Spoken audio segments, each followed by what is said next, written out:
दोस्तों, जनवरी 2025 में महाकुंभ का आयोजन प्रयागराज में होने जा रहा है। दोस्तों, क्या आप जानते हैं कि ये महाकुंभ 144 साल बाद कैसे आता है? इस महाकुंभ में कितने श्रद्धालु भाग ले रहे हैं, कितने श्रद्धालु विदेशी भाग ले रहे हैं? दोस्तों, क्या आप जानते हैं कि कुंभ में पहला स्नान नागा साधु ही क्यों करते हैं? भारत में कितने नागा साधु हैं? और दोस्तों, सबसे बड़ा रहस्य, ये नागा साधु रहते कहाँ पे हैं, कहाँ से आते हैं और कहाँ को चले जाते हैं? दोस्तों, आज करते हैं इसी पर बात। अगर आप नए हैं तो मेरे चैनल को सब्सक्राइब करिए। मेरा नाम विकास चौधरी।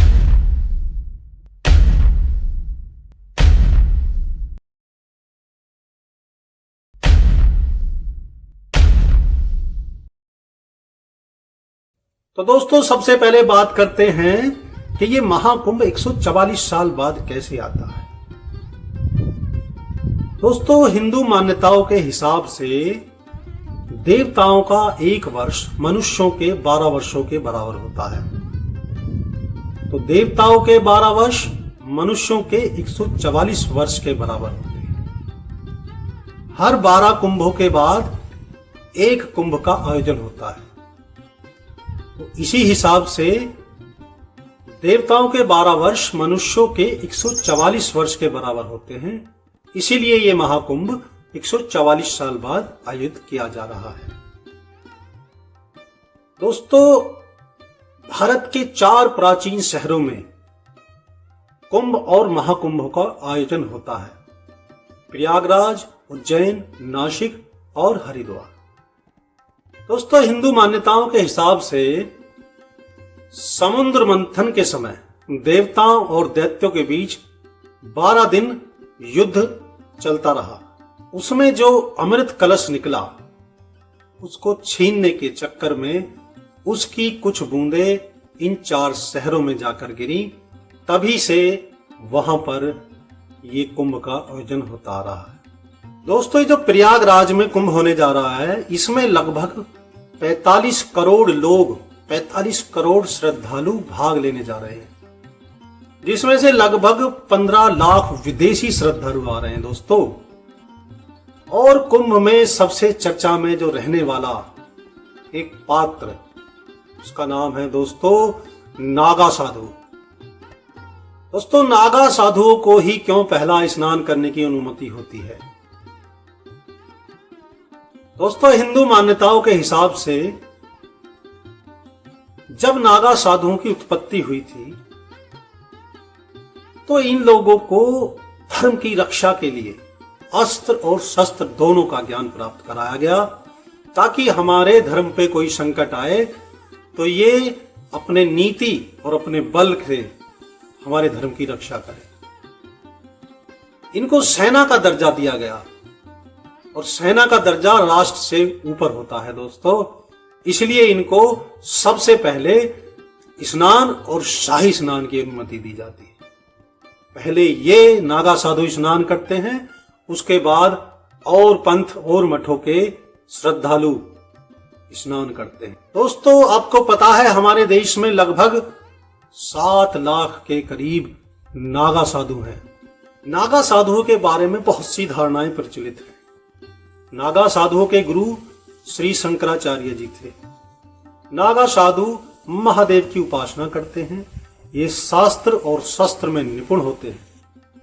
नागा साधु बनने के लिए दोस्तों लगभग 15 से 20 साल का कठिन से कठिन ब्रह्मचर्य का पालन करना होता है, और उसके बाद भी अपने गुरु को यह विश्वास दिलाना होता है कि मैं नागा साधु बनने के लिए उपयुक्त हूं। नागा साधु के बारे में कुछ रोचक बातें हैं दोस्तों, जैसे कि नागा साधु केवल अखाड़ों में ही रह सकते हैं। नागा साधु किसी की आलोचना नहीं कर सकता। नागा साधु किसी के सामने झुक नहीं सकता। नागा साधु आजीवन ब्रह्मचर्य का पालन करेगा, और नागा साधु भीख मांगकर, भिक्षा मांगकर ही खा सकता है, वो कमा नहीं सकता। नागा साधु को सांसारिक मोह त्यागना होगा, अपना पारिवारिक मोह त्यागना होता है। दोस्तों, आप कुंभ के मेलों में नागा साधुओं को देखते हो अपने शरीर पर भस्मी लगाए हुए, बड़ी बड़ी जटाएं, विशेष तरह के आभूषण, रुद्राक्ष पहने हुए। क्या आप जानते हैं दोस्तों, ये नागा साधु बहुत पढ़े लिखे होते हैं। इनमें बहुत सारे नागा साधु MBBS करे हुए होते हैं। कोई IIT इंजीनियर होता है, कोई गवर्नमेंट एम्प्लॉय होता है, जो सब सांसारिक मोह माया को छोड़कर नागा साधु बन जाते हैं। नागा साधु के अखाड़े चलाने वाले जो उनके महंत होते हैं वो बहुत पढ़े लिखे होते हैं। उनको बहुत ज्यादा शास्त्रों की नॉलेज होती है, बहुत ज्यादा शास्त्रों का ज्ञान होता है। दोस्तों, इनके जो अखाड़े हैं जहां पर ये रहा करते हैं, वहां पर इनकी दीक्षा जब होती है, इनको शास्त्रों का ज्ञान कराया जाता है, इनको शास्त्रों की पढ़ाई कराई जाती है। ये कोई अनपढ़ गवार या कोई भिक्षु नहीं होते दोस्तों। एक रहस्य जो इनके बारे में आज तक बना हुआ है, लोगों को पता नहीं है कि नागा साधु रहते कहाँ हैं, कहां से आते हैं, कुंभ होने के पश्चात ये कहां चले जाते हैं, ये आम जनता के बीच में क्यों नहीं दिखाई देते, आपको कहीं घूमते फिरते नहीं दिखेंगे कुंभ के अलावा। तो दोस्तों, आज मैं इनके रहस्य आपको खोलने जा रहा हूं। दोस्तों, इनके गुरु थे आदि शंकराचार्य। उन्होंने इनके रहने के लिए अखाड़ों का निर्माण किया। अखाड़े मतलब जहां पे दंगल होता था, कुश्ती होती थी, इनको शस्त्र और शास्त्र की जानकारी दी जाती थी।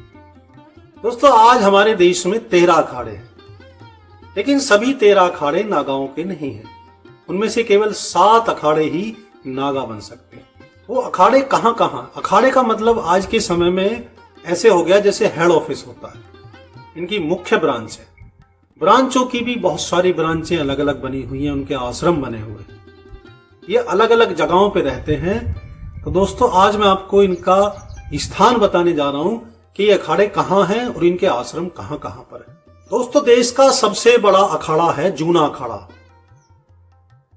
ये उत्तराखंड के कर्णप्रयाग में स्थित है और इसके आश्रम वाराणसी और हरिद्वार में स्थित है। दोस्तों, दूसरा अखाड़ा है निरंजनी अखाड़ा। निरंजनी अखाड़ा गुजरात के मांडवी में स्थापित है। इसकी शाखाएं प्रयागराज, उज्जैन, त्र्यंबकेश्वर और हरिद्वार व उदयपुर में है। इनका तीसरा अखाड़ा है दोस्तों अटल अखाड़ा। अटल अखाड़ा गुजरात के गोंडवाना में स्थापित है। इसके आश्रम हरिद्वार, उज्जैन, त्र्यंबकेश्वर, कनखल व प्रयागराज में है। दोस्तों, चौथा अखाड़ा है अग्नि अखाड़ा। अग्नि अखाड़ा काशी में स्थापित है।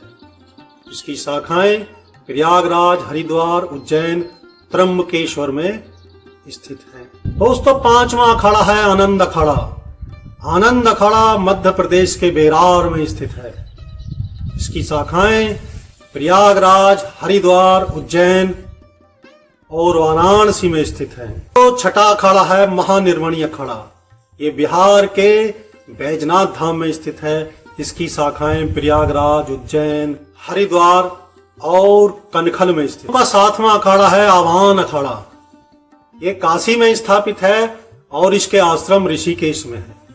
ये रहस्य जो बना हुआ था कि नागा साधु कहाँ रहते हैं, तो दोस्तों अपने अखाड़ों में रहते हैं और उनके जो बनाए हुए आश्रम हैं, उनकी शाखाएं हैं, उनमें रहते हैं। श्रद्धालुओं के द्वारा दिए हुए दान से इनका भोजन पोषण होता है और कभी कभी ये दोस्तों पहाड़ी कंदराओं में भ्रमण के लिए, तपस्या के लिए निकल जाते हैं।